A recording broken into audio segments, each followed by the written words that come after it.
5. October 1941, near Mtsensk, Orel Oblast, Soviet Union.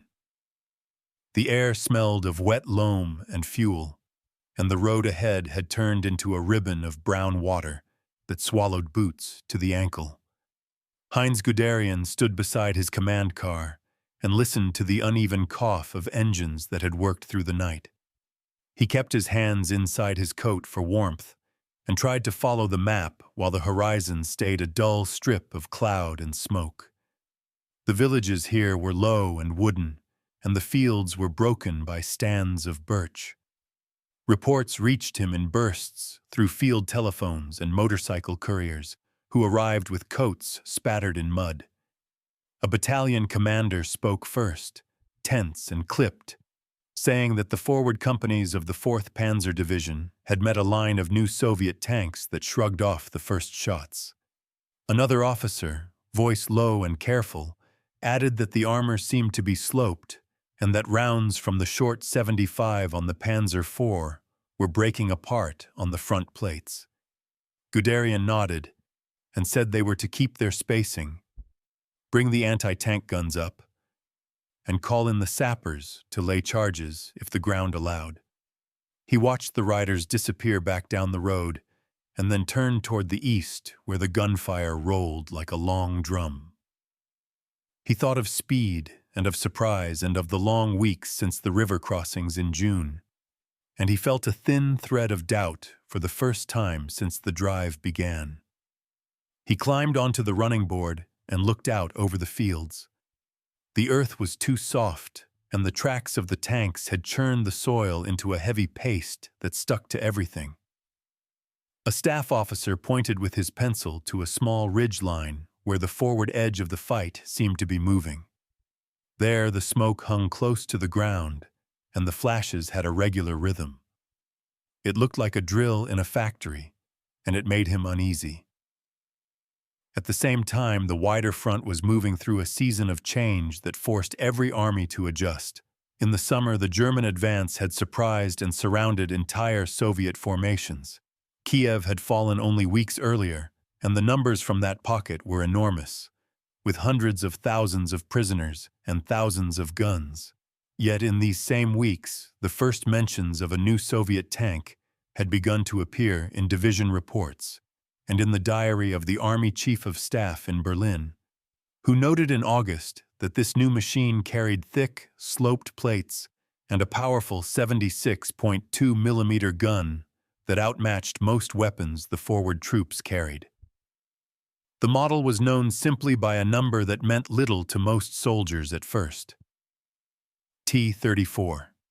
It had armor on the hull front of about 45 millimeters, arranged at an angle that turned many strikes away. It had wide tracks that spread its weight across the wet ground and allowed it to move where other vehicles stalled. Soviet factories at Kharkov and Stalingrad had begun producing it in growing numbers, and by the autumn, the flow of new tanks from those plants was steady even as the front shifted east and south. German tank battalions in Army Group Center relied mostly on Panzer III, with 50 millimeter guns, and Panzer IV with short-barrel 75 millimeter guns that were designed for high explosive support rather than armor-piercing work at longer ranges. Crews who had fought well through the summer began to report that they had to close the distance to dangerous ranges to have any chance of a kill from the front. Anti-tank companies that had done good work with 37 millimeter guns found their shots bouncing and had to wait for a side view, a track, an engine grill, a turret ring, any weakness they could reach. The loss reports began to change in tone. Fewer were caused by mines or by field guns. More were attributed to tanks that stood and fired and then moved as if the earth itself favored them. The morning pressure near Mtsensk built slowly and then broke into sudden bursts that felt like blows from a hammer. Guderian moved between a forward artillery post and a stretch of road where the anti-tank guns had been pushed into place. The crews were tense and focused. They worked in teams with one man feeding the rounds and another sighting, while the others kept their heads down and counted the seconds between shots. When the first T-34 crested the low rise at the end of the field, it did not look like the older Soviet models that his men were used to facing. The armor was not flat. The turret sat like a wedge, and the track ends reached out wider than a German tank of similar weight. It came forward at a steady pace through ground that made trucks bog down to the axle. The first shots from the 37mm guns struck the front and sparked, and the tank kept moving. A Panzer IV crew opened with high explosive, and the blast struck the turret and threw dust and splinters into the air, but the tank kept its course. The second T-34 appeared to the left and fired. The crack of the 76.2 carried across the field, and a German gun shield shook with the impact, and then folded as the round tore through the team behind it. The crews did not run. They shifted aim and called for the 50mm guns to focus on the side plates and the running gear. One team put 3 rounds into the track of the first tank, and it slowed and then stopped with the drive wheel locked. The turret turned toward them and sprayed the earth with fragments. A sapper section crept along a drainage ditch to get near enough to throw charges against the belly if they could. All of this reached Guderian as fragments of description over the telephone and in hurried notes, and in between these pieces of news, he watched the line of stretcher bearers that moved back toward the aid station at the orchard. He was not a man to accept delay in battle, and he pushed for flanking movement and for artillery smoke and for every gun to be brought forward that could be risked.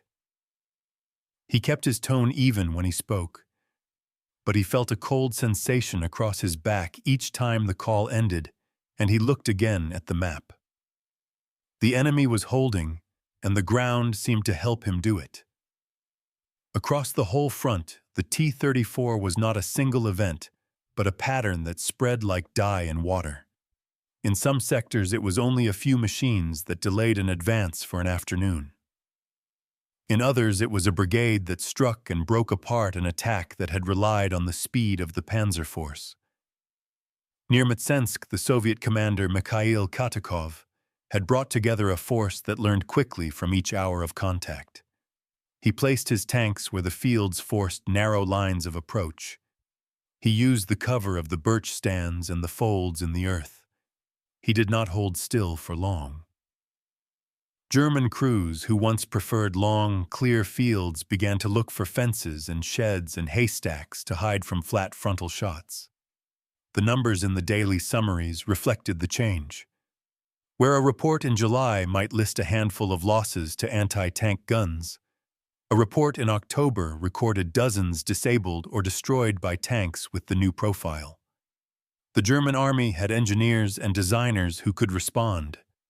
And in workshops and drawing rooms far from the mud, men began to study longer 50mm weapons for the Panzer III and longer 75mm weapons for the Panzer IV.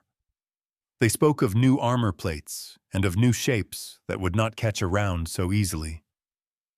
But none of that could help the men at Mtsensk on this morning. They had what they had. A field battery set its fuses low and threw a curtain of steel across the rise where the Soviet tanks appeared. A Panzer III company shifted right to find a way to the flank, and a platoon leader who had grown up driving farm wagons in the wet seasons of the East knew how to read the dark patches in the soil and how to keep moving where others stopped. He found a firm line under the hedges and reached a place where he could aim at the side of a T-34 that had turned too far toward the center. He fired, and the second shot found the joint near the engine. Smoke rose and the tank stopped.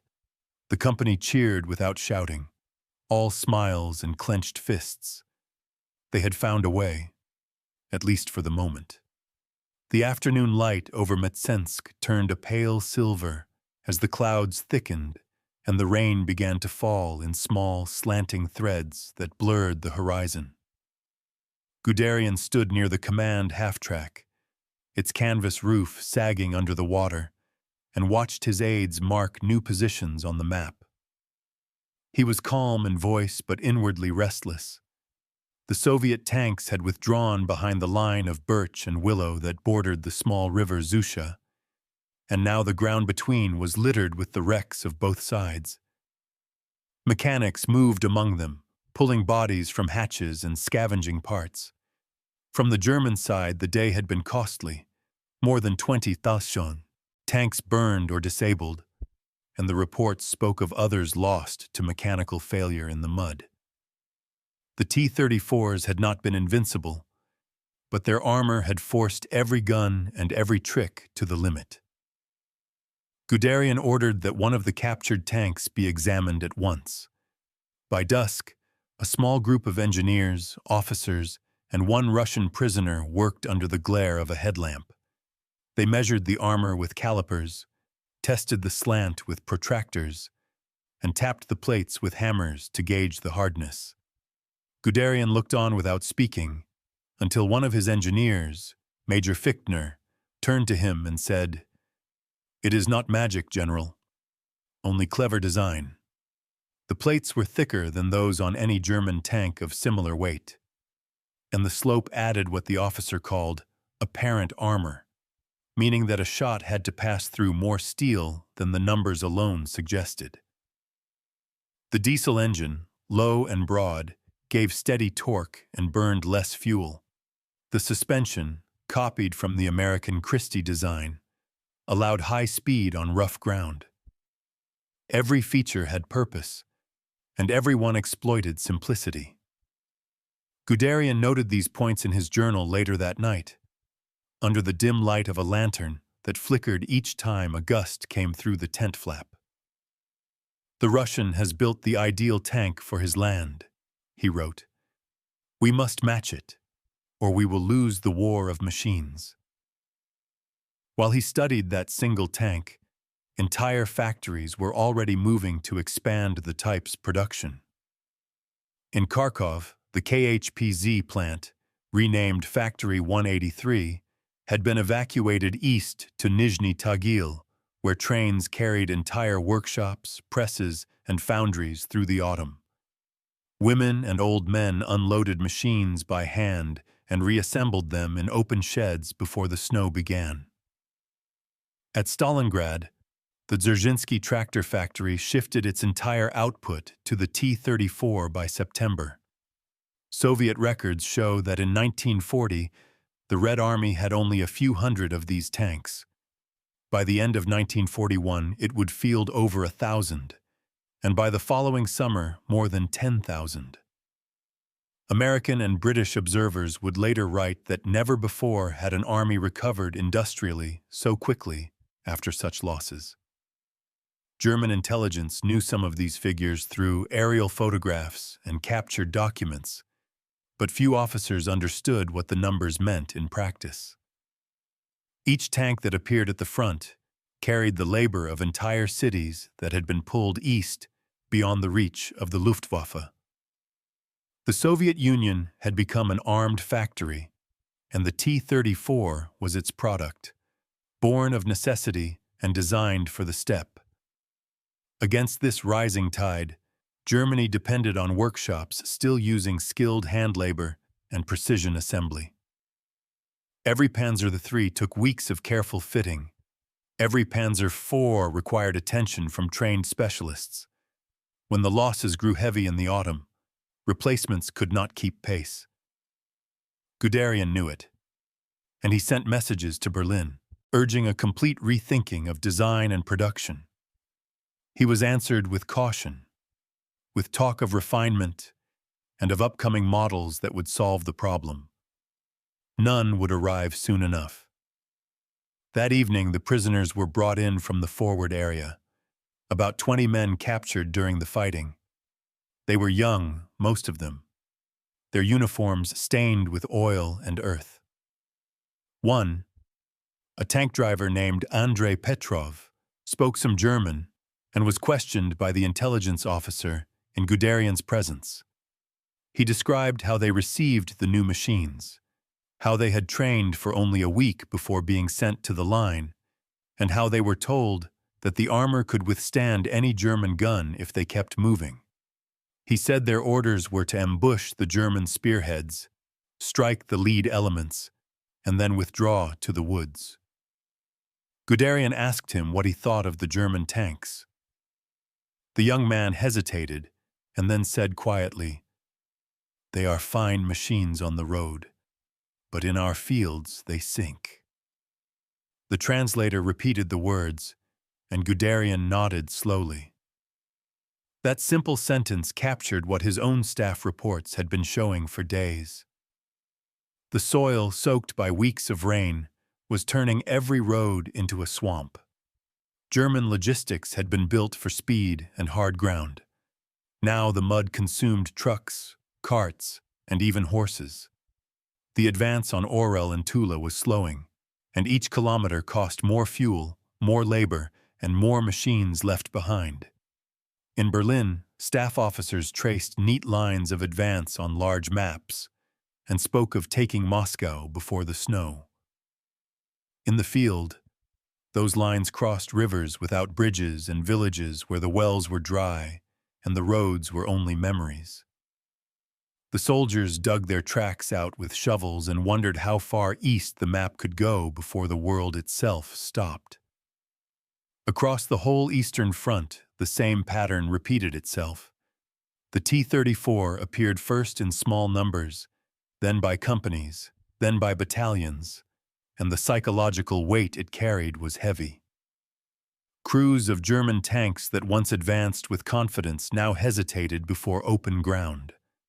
They learned to call for artillery and for the new 88mm guns that had begun to appear in the anti-aircraft units pressed into tank killing roles.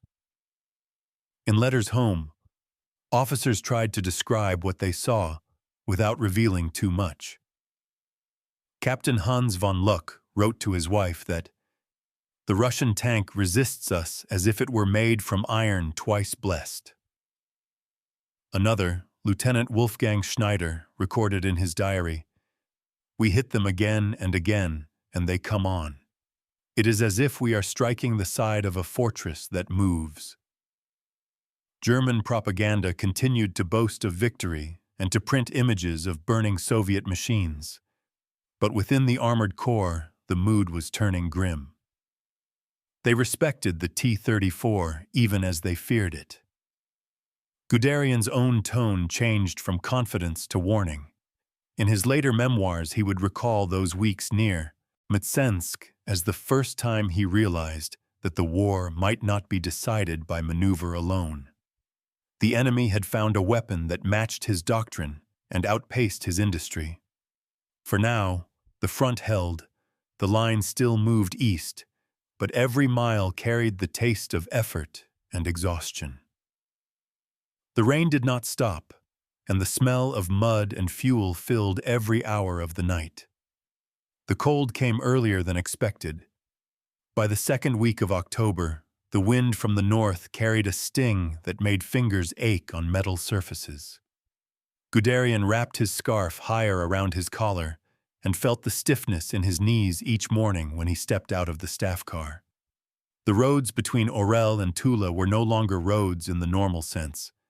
They were rivers of clay where every movement had to be planned with maps, ropes, and spare planks. He had divided his corps into narrow columns to avoid traffic jams. But even so, hundreds of vehicles sat bogged down in ruts that filled with freezing water overnight. When the engineers blasted new routes through the forest, they uncovered frozen roots that tore at the treads. The army was still advancing on paper, but in the field, progress was counted in meters. The new Soviet tanks moved across the same terrain as if it were dry ground. Crews reported that they heard them before they saw them. The steady growl of diesel followed by the crack of the 76.2 gun. The Panzer III's short 50mm gun could only harm them from the sides or rear, and so German tankers learned to lure their opponents into close-range ambushes. These were acts of skill and courage, but they were also acts of desperation. When Guderian met with General Hermann Hoth at an abandoned farmhouse near Mtsensk, both men stood over a table spread with reports and casualty lists. Hoth looked tired, his eyes red from lack of sleep. "We underestimated them, Heinz," he said quietly. "Their machines, their men, and their will to fight." Guderian agreed. He told Hoth that the Soviets had created a tank that was both simple and perfect for this war, and that Germany had to learn from it, not just destroy it. The two generals stood in silence for a while, listening to the sound of rain on the roof and the occasional rumble of guns in the distance.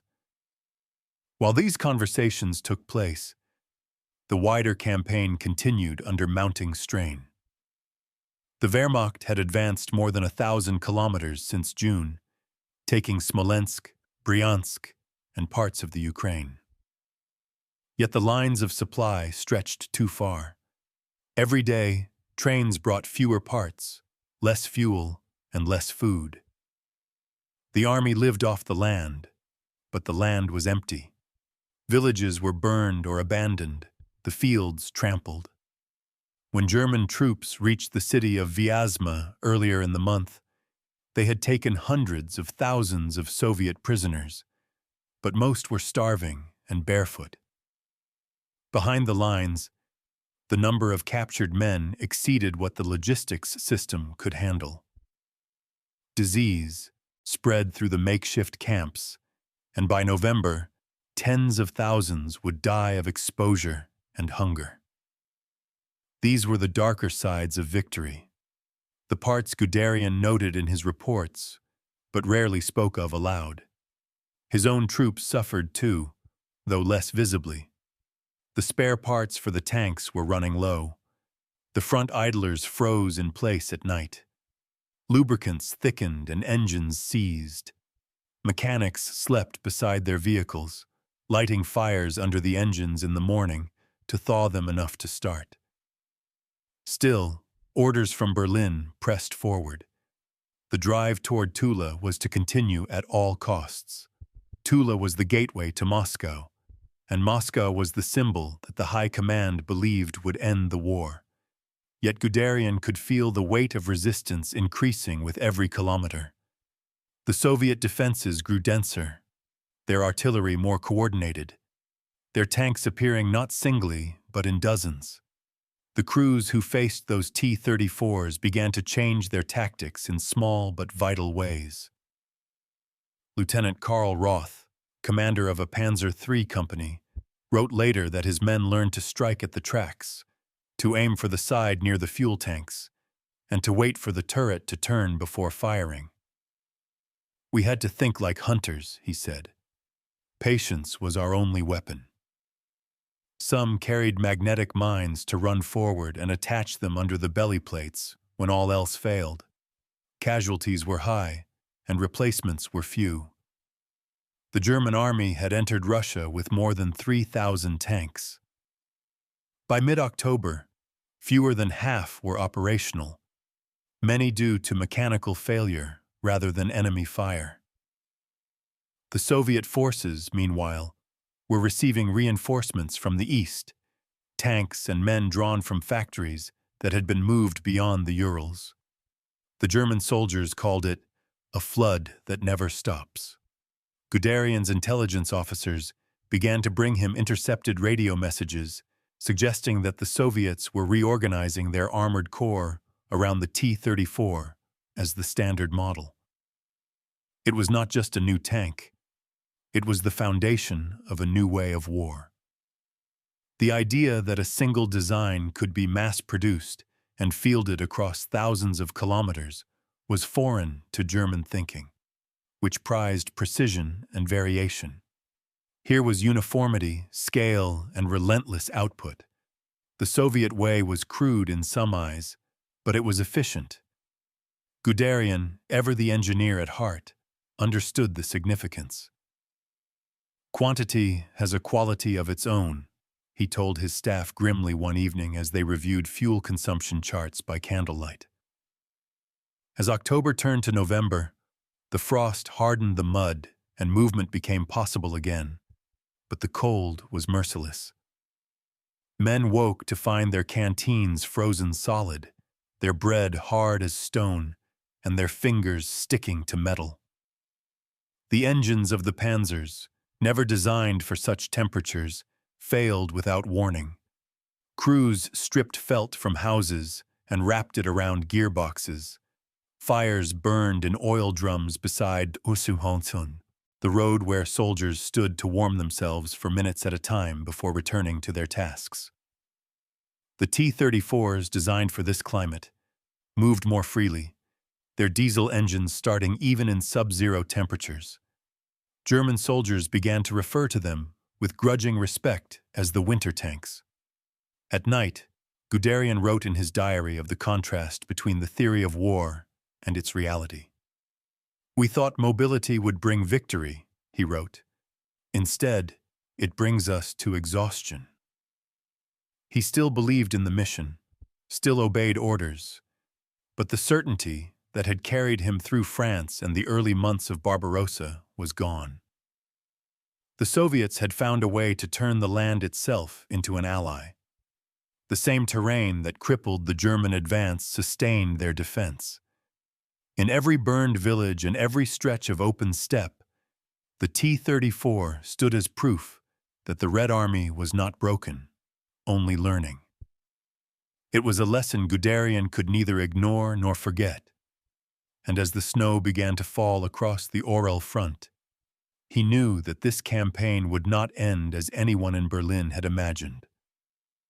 The snow began to fall in thick, heavy flakes that clung to every surface and muffled the world into silence. The front near Tula lay frozen in a dull white haze, the smoke of burning fuel drifting low across the ground.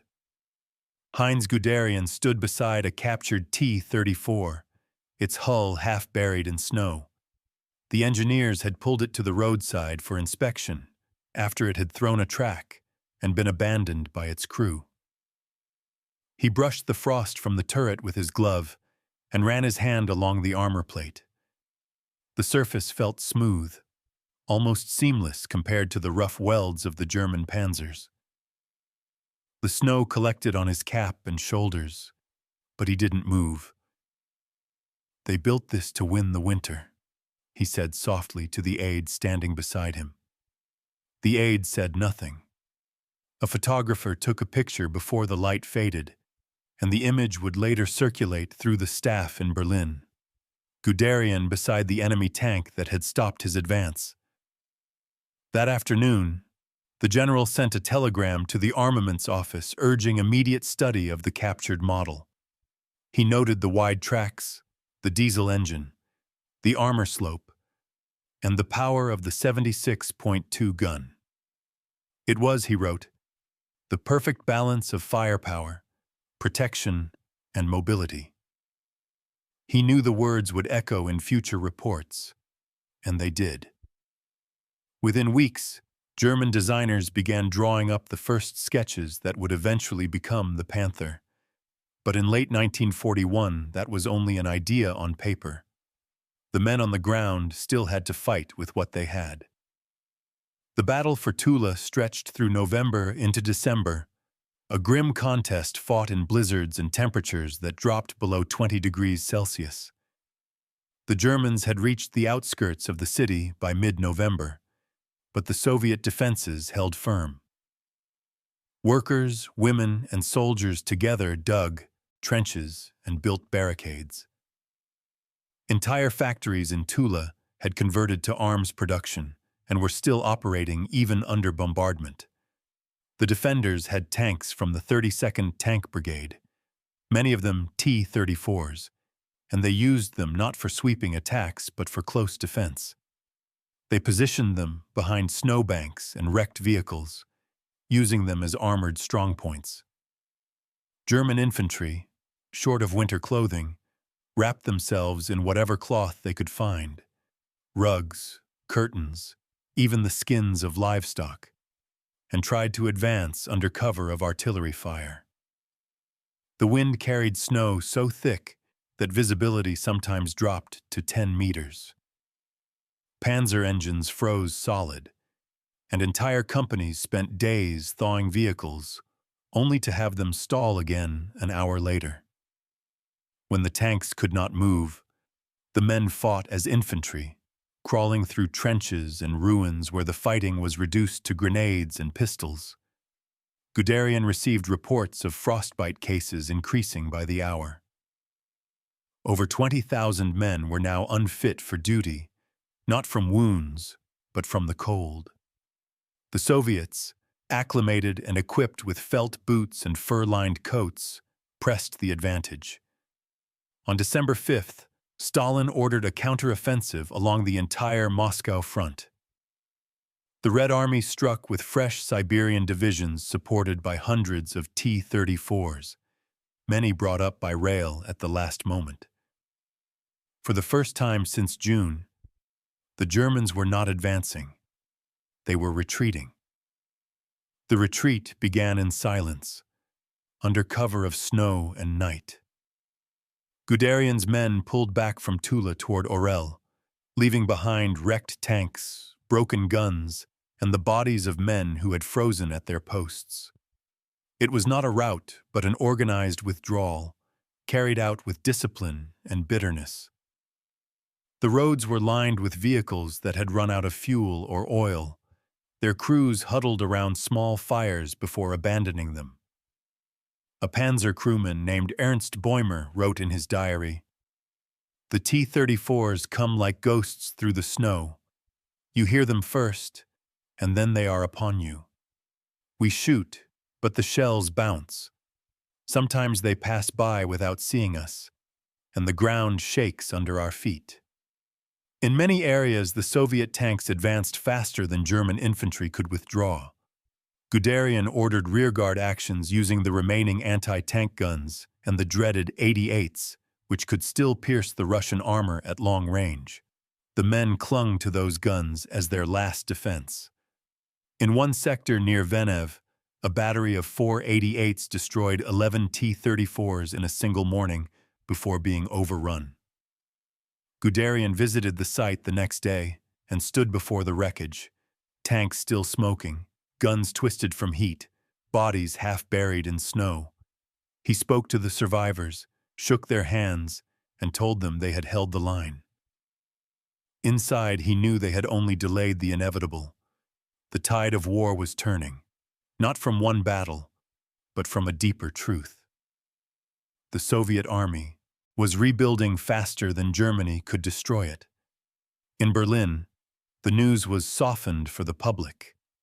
The propaganda reports spoke of temporary withdrawals and defensive adjustments. The photographs showed German troops smiling beside burning Soviet machines, never the reverse. But among the high command, the reality was clear. The T-34 had changed everything. Reports from every front told the same story. This tank could move where others sank, fight where others stalled, and survive hits that destroyed everything else. Its production was increasing even as the German supply system strained under the winter. When Guderian returned to his field headquarters at Orel in mid-December, he wrote a memorandum that would later become one of the most cited documents in the history of armored warfare. "The Russian tank is the best in the world," he wrote. "We must make up the difference in design and production or face certain defeat." The words were harsh, but they were true. Within days, he would be relieved of command after disagreements with Hitler over the retreat. He left the front reluctantly, his uniform worn and his face gaunt from the cold. As he drove west, past the endless line of men trudging through snow beside their machines, he looked once more toward the east, where the white horizon met the smoke of distant fires. Somewhere beyond that line, Soviet factories were already building the next wave of T-34s. The tank that had stunned him at Mtsensk was no longer just a weapon. It was the embodiment of an industrial war Germany could not win by tactics alone. January 1942, near Orel, The land lay frozen in silence, except for the distant rumble of trains and the groan of engines trying to start in the cold. Heinz Guderian had been relieved of his command weeks earlier, but the impressions of the Eastern Front still haunted his mind. He stayed in quarters west of Bryansk, officially on leave, though his thoughts remained with the army he had built. Each morning he read the reports sent to him unofficially by former staff officers, and each one told the same story. The front had stabilized, but at immense cost. Whole divisions were under strength, equipment was worn out, and morale had dipped. The T-34 appeared everywhere now, its presence changing the balance of battle wherever it went. He read the field evaluations sent by commanders who had faced it and felt vindicated in his warnings. The reports spoke of armor that defeated every common anti-tank gun, of mobility in snow that no German vehicle could match, and of production that seemed limitless. Factories east of the Urals, far from the reach of bombers, were now turning out hundreds each month. Even as the German armies froze in their positions, the Soviets were growing stronger. The T-34 had become not just a weapon, but a symbol. It appeared in Soviet newspapers, on posters, and in speeches. It was called the tank of the people, the shield of the motherland. And for once the words were not empty slogans. It was the weapon that had stopped the invader. While Guderian studied the numbers, German industry was beginning its slow response. In Stuttgart, Munich, and Kassel, teams of engineers were examining captured T-34s brought back from the front. They measured every angle and thickness, comparing them with existing German models. One engineer noted that the sloped armor increased the effective protection by nearly a third without adding weight. Another pointed out that the simplicity of the design meant it could be built quickly by workers with minimal training. They sent these findings to the Armaments Office, which issued directives for a new medium tank that would combine German technology with the Soviet concept. It would be heavier, carry a high-velocity 75mm gun, and have sloped armor. The early drawings were promising, but the process was slow. Germany's industrial system was not built for rapid change. Factories were already committed to the Panzer III and I-4 lines, and converting them would take months.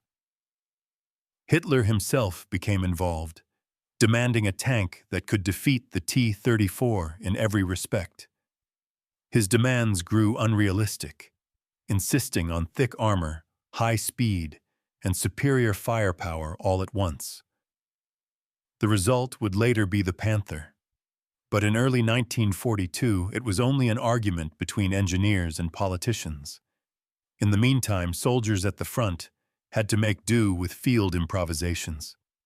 Crews welded spare track links onto their tanks for extra protection and begged for more of the long-barreled guns that could penetrate the T-34 at closer range. The balance of the tank war had shifted, and everyone knew it. Letters from the front painted a grim picture of that winter. A company commander from the 2nd Panzer Division wrote to his wife, "We dig our tanks into the ground as bunkers because they cannot move. The oil freezes even when we light fires under the engines. The Russians move freely across the snow. Their tanks glide past us as if the cold were nothing." In another letter, an infantry officer described how the T-34 rolled through minefields without stopping, its wide tracks spreading the blast. The men called it the Steel Bear, slow but unstoppable. German propaganda continued to describe it as crude and poorly made, but the soldiers knew better. They admired its ruggedness even as they feared it. By February, the front was a frozen scar stretching from Leningrad to the Black Sea. Every village, every hill, every stretch of railway had become a battleground. Soviet offensives gained ground slowly but steadily, their armored units leading the charge. Guderian followed these movements in his notes. marking the areas where the T-34 had played a decisive role. He saw the pattern forming clearly. Where these tanks appeared in large numbers, German lines bent and sometimes broke. Where they were absent, the Wehrmacht still held firm. The lesson was unmistakable. Industrial strength and adaptation had become more important than individual brilliance or courage. The war of ideas and tactics had given way to a war of factories and steel. Through the spring, Guderian remained out of command, but his influence continued through correspondence and meetings with senior officers. He lectured at staff conferences, speaking not about glory or conquest, but about modernization. He warned that Germany must learn from the T-34 rather than dismiss it. He described its low silhouette, its diesel engine, its efficient armor, and above all, its adaptability. He said, "We are fighting not a primitive enemy, but one that learns. The Russian tank is not a copy, it is evolution." His words carried weight among some, irritation among others. In Berlin, attention was turning toward the coming summer campaign, and planners still believed that a renewed offensive could crush Soviet resistance before the year's end. They called it Case Blue, a thrust toward the oil fields of the Caucasus. Guderian doubted it privately. He understood that the Red Army now possessed an armored force that could not be outflanked or surprised as before. The T-34 gave the Soviets mobility and endurance across the vast plains. He looked at the maps and saw not opportunity, but risk. Yet the plans moved forward. By May, the roads were thawing again, and the armies prepared for another push. The lessons of Mtsensk still echoed in his mind. He knew that wherever the T-34 appeared, the ground itself seemed to favor it, and no amount of courage could change that. The coming summer would test that truth once more. June 1942, southern Russia. The plains shimmered under the heat, a blinding white light reflected off dry earth and steel. Heinz Guderian had been recalled to active service as an advisor, not yet restored to command, but once again within reach of decisions that shaped the war. He traveled to the headquarters of Army Group South near Kharkov, where preparations for the summer offensive were underway. The operation, known as Case Blue, aimed to seize the oil fields of the Caucasus and cut off the Volga at Stalingrad. The maps stretched across long tables, marked with blue arrows pushing toward distant rivers and mountains. Generals spoke of rapid advances, of victory through mobility and surprise, the same faith that had guided them a year earlier. Yet among the tank commanders, the mood was different. They had learned from the winter, from Mtsensk, from the fields of Tula. The T-34 had become the specter in every conversation. Each regiment trained to face it. Each crew carried armor-piercing rounds that could barely dent its front. Guderian walked through the staging areas where new panzers stood lined up in rows, their crews cleaning and checking every bolt. Many of the tanks were refitted Panzer IVs with the new long-barreled 75mm gun. The weapon was powerful enough to pierce the Soviet armor at closer ranges, and for the first time since 1941, German crews felt they might stand equal again. The air smelled of fuel, dust, and anticipation. Officers spoke in low tones about the coming battles, and Guderian listened, noting how much had changed in 1 year. The confidence was cautious now, tempered by experience. Across the steppe, the Red Army was preparing as well. Soviet factories had reached a level of production that astonished even their own planners. In the first half of 1942, more than 5,000 T-34s rolled off the lines in Nizhny Tagil, Chelyabinsk, and Stalingrad. Entire assembly halls ran around the clock, powered by workers who lived and slept beside their machines. Many of them were women and teenagers, replacing men lost to the front.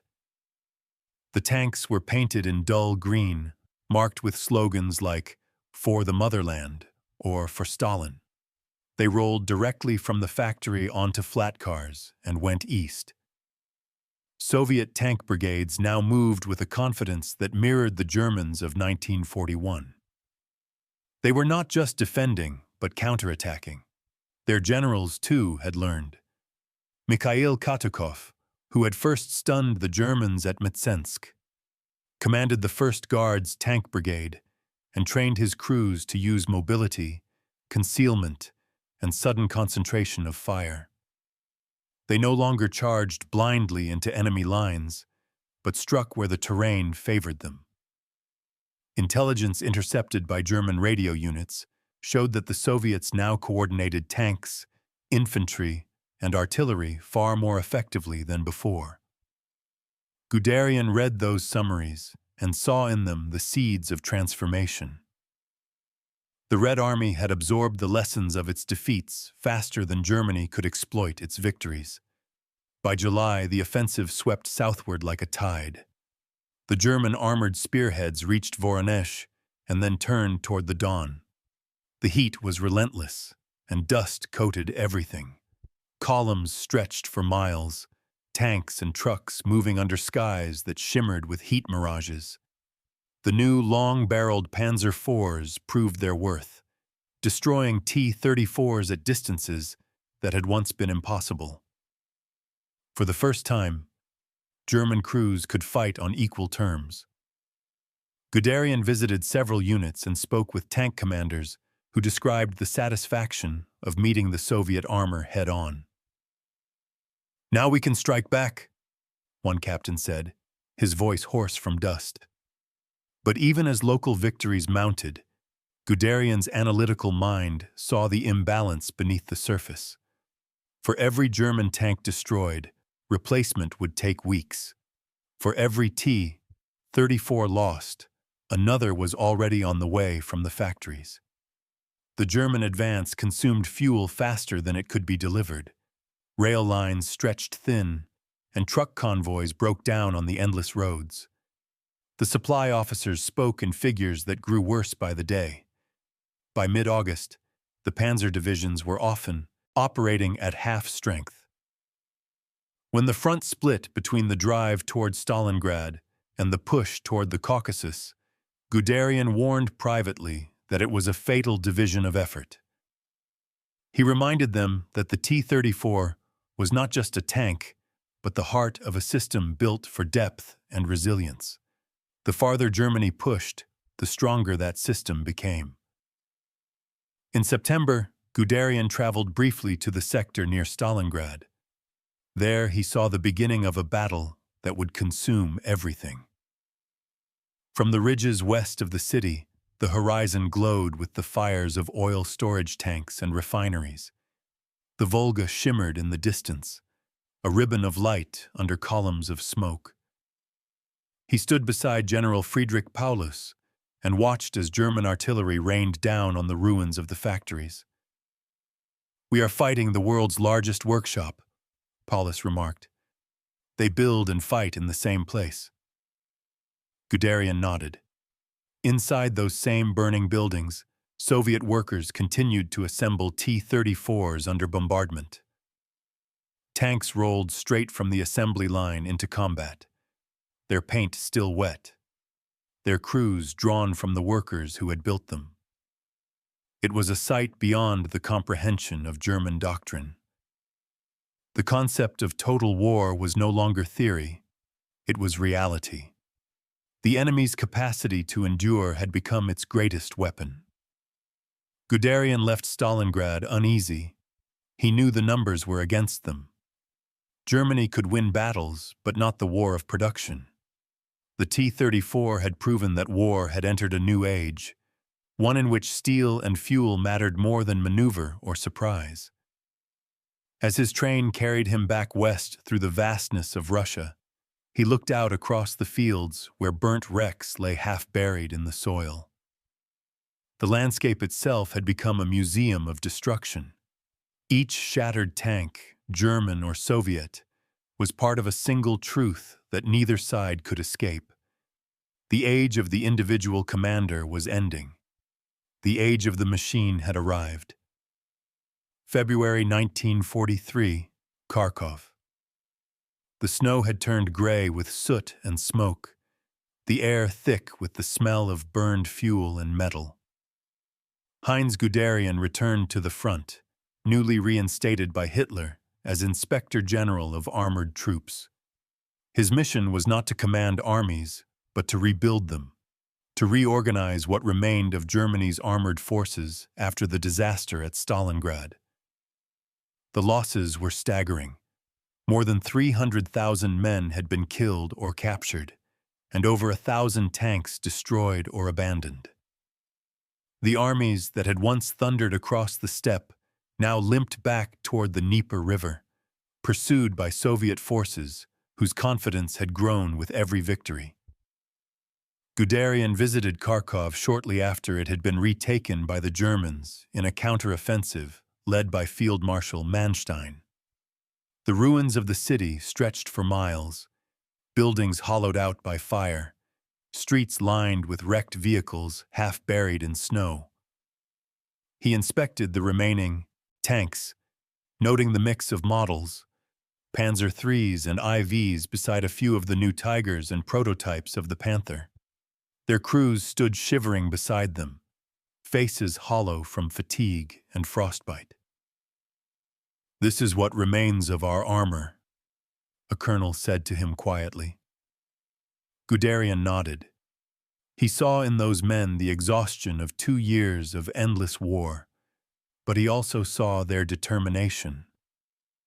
They still believed in their machines and in him.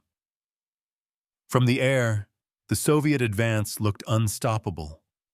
Dozens of armored corps moved westward, their spearheads led by hundreds of T-34s. The Red Army now possessed more tanks than Germany had built since the start of the war. Reports from reconnaissance units described entire columns stretching across the snow, their engines sending plumes of black smoke into the sky. Each time the Germans destroyed one formation, another appeared. The T-34 had become the foundation of Soviet strategy. It could cross frozen rivers, climb steep slopes, and fight in any weather. Its armor had been improved slightly, its gun lengthened, and its production methods simplified even further. Soviet tank crews trained in weeks rather than months, and replacements arrived continuously. Guderian studied the intelligence summaries and felt a grim respect. The Soviets had achieved something Germany never could: complete standardization. Every T-34 shared the same parts, the same tools, the same manuals. A factory in the Urals could produce a component that would fit a tank built in Stalingrad without modification. This efficiency gave the Red Army a flexibility that Germany's complex system could never match. When a tank was damaged, Soviet mechanics repaired it in hours. When a German tank broke down, it often waited days for the correct part to arrive. The balance of industrial power had become absolute. In the spring, as the snow began to melt, Guderian traveled across Germany to inspect the new Panther divisions being formed. In factories at Kassel, Nuremberg, and Hanover, he watched as the assembly lines worked under the constant threat of Allied air raids. The Panther was Germany's answer to the T-34. With sloped armor, a powerful 75mm high-velocity gun, and an engine capable of 40 kilometers per hour. It was a masterpiece of engineering, but a nightmare of production. Each one required twice the labor and materials of a T-34. The components came from dozens of subcontractors, and small delays rippled across the system. Guderian admired its design but worried about its complexity. "We have built a thoroughbred," he wrote in a report, "while the enemy builds workhorses." Still, he pushed for faster production, knowing that without these tanks, Germany would lose the next great battle that everyone sensed was coming.